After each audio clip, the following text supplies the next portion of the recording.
Hello les amis, j'espère que vous allez bien. J'espère vraiment que vous allez bien. En ce moment, j'ai vraiment à cœur de prier pour vous, de prier pour diverses situations.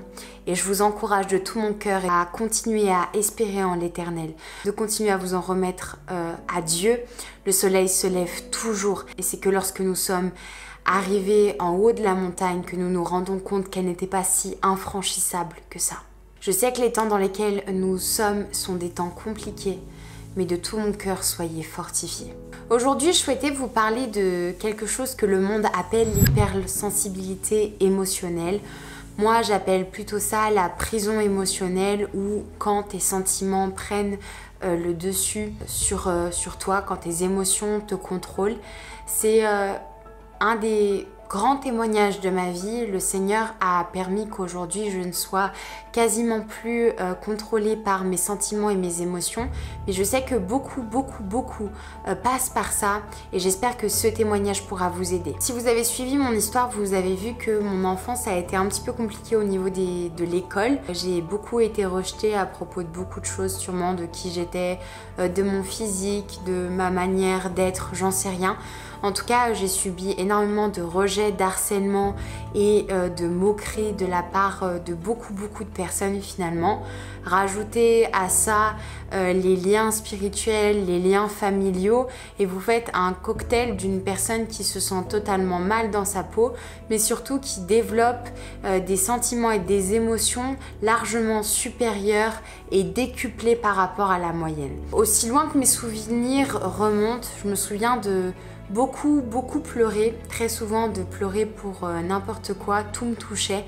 C'est comme si mon cœur était un livre ouvert à tout le monde, qu'il n'y avait aucune barrière, aucune protection et que n'importe qui venait et mettait des petits coups de poignard puis repartait. Par rapport aux critiques, aux moqueries, mais aussi des fois des paroles pas forcément blessantes, mais qui n'étaient peut-être pas dites de la meilleure manière, créant en moi beaucoup de souffrance, beaucoup d'émotions, beaucoup de surcharge. Dans tout ce que j'ai fait, je mets toujours trop de tout. C'est-à-dire qu'il y a trop d'empathie, trop de compassion, trop de tristesse, trop de colère, trop de peur, trop de tout. Et vraiment, je vous assure que le mot prison est un mot faible par rapport à ce qu'on peut ressentir parce que j'avais l'impression d'être tout le temps enchaînée, d'avoir des menottes et de plus pouvoir être maître de moi-même, lead de moi-même, mais que ces émotions, elles prenaient toujours le dessus face à des situations et je me mettais à être la seule qui commençait à pleurer, la seule qui commençait à ressentir des choses fortes à l'intérieur de moi et je pouvais même pas le cacher. Ça faisait effet de boule de neige sur mon état et je pouvais rester des heures et des heures dans cet état, voire des jours, à me faire du souci, à avoir mal au ventre, à parfois vomir. Les émotions et les sentiments étaient beaucoup trop décuplés pour tout. C'est là où je suis pas d'accord avec ce que la société essaye de nous inculquer en ce moment sur le fait de dire que c'est pas grave si on est hyper émotionnel, c'est pas grave, c'est quelque chose finalement de normal, quelque chose avec lequel on peut vivre. Non, je suis désolée. C'est une torture de vivre avec des émotions qui sont décuplées, avec une sensibilité émotionnelle. Ce n'est pas du tout quelque chose de normal. C'est quelque chose qui nous bloque dans beaucoup de domaines et ne plus être maître de soi-même mais être dirigé par des émotions ou des sentiments, c'est pas quelque chose de positif. Et c'est quelqu'un qui a vécu quasiment toute sa vie témoigne aujourd'hui. J'ai été malheureuse et mal dans ma peau dans beaucoup de situations à cause de ça. Quand je suis venue à Jésus, quand j'ai rencontré Dieu, la première chose sur laquelle le Seigneur a voulu me restaurer, c'était mon identité. Je vous assure que c'est pas quelque chose de facile encore aujourd'hui parce que j'apprends de jour en jour à construire mon identité avec Dieu.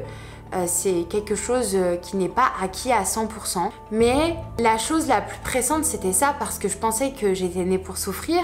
Je pensais que j'avais été créée comme une sorte d'éponge émotionnelle et que j'avais toujours l'impression d'être lourde. C'est lourd quoi. C'est lourd. C'est lourd, Seigneur, de devoir vivre avec toutes ces émotions. C'est lourd d'être tout le temps triste en permanence et pour tout, que la moindre petite chose active en moi des pleurs et de la tristesse. Seigneur, je comprends pas pourquoi moi je suis comme ça. J'y arrive pas quoi. 3 ou 4 choses ont été révélées sur sur l'origine de ça.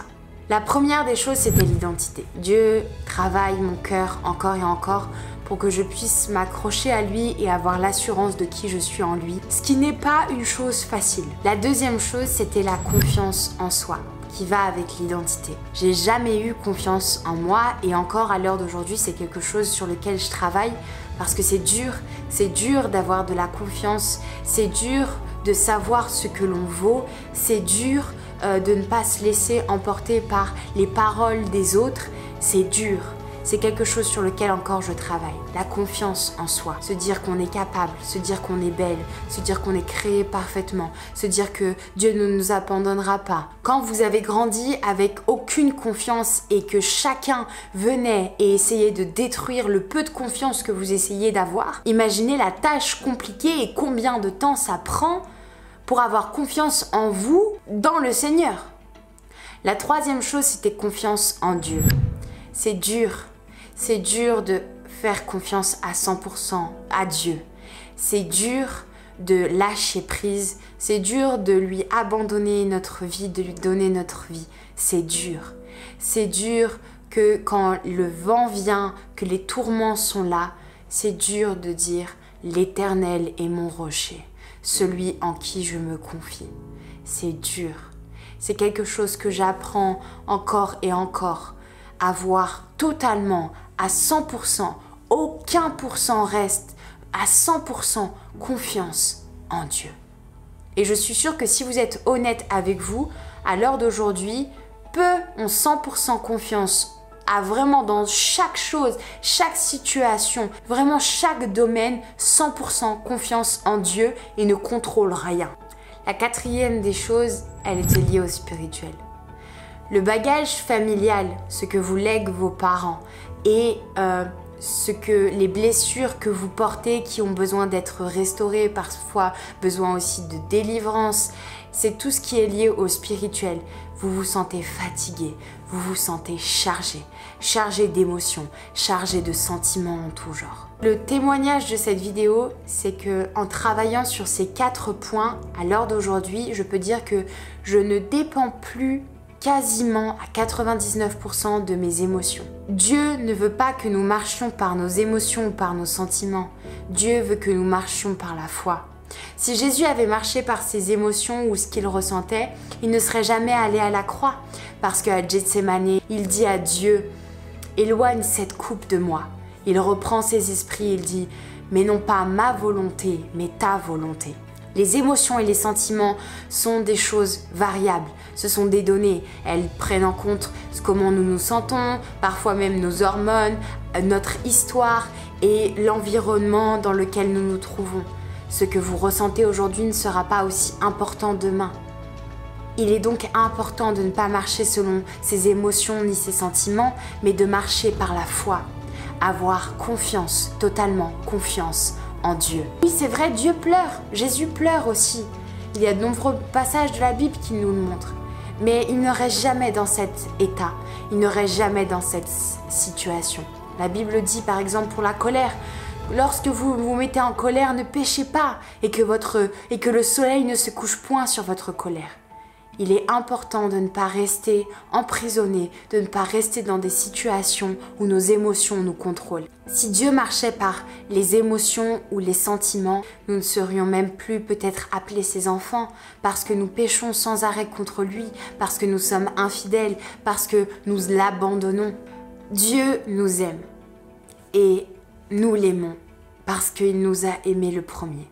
Alors je vous encourage de tout cœur à ne pas dire « Ok, c'est normal, je suis hypersensible émotionnellement et je vis avec ça et tant mieux. » Mais à briser les chaînes au nom de Jésus. Trouvez quelle est la source de votre hypersensibilité et réglez le problème.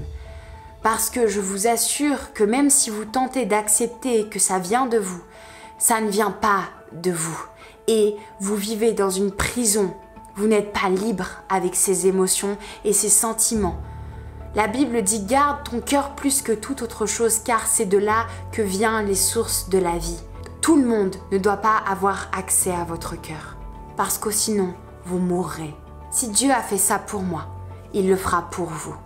parce que je ne suis pas meilleure que vous, parce que je n'ai pas plus de mérite que vous. Mais simplement, dans l'amour parfait du Père, Dieu veut que vous soyez libres. Il est venu sur terre pour rendre libres les captifs, pour délivrer les opprimés. Que le Seigneur vous encourage, que le Seigneur vous bénisse. Soyez libres, libres au nom de Jésus. Ne vivez plus par vos émotions mais par vos sentiments, mais vivez par la foi.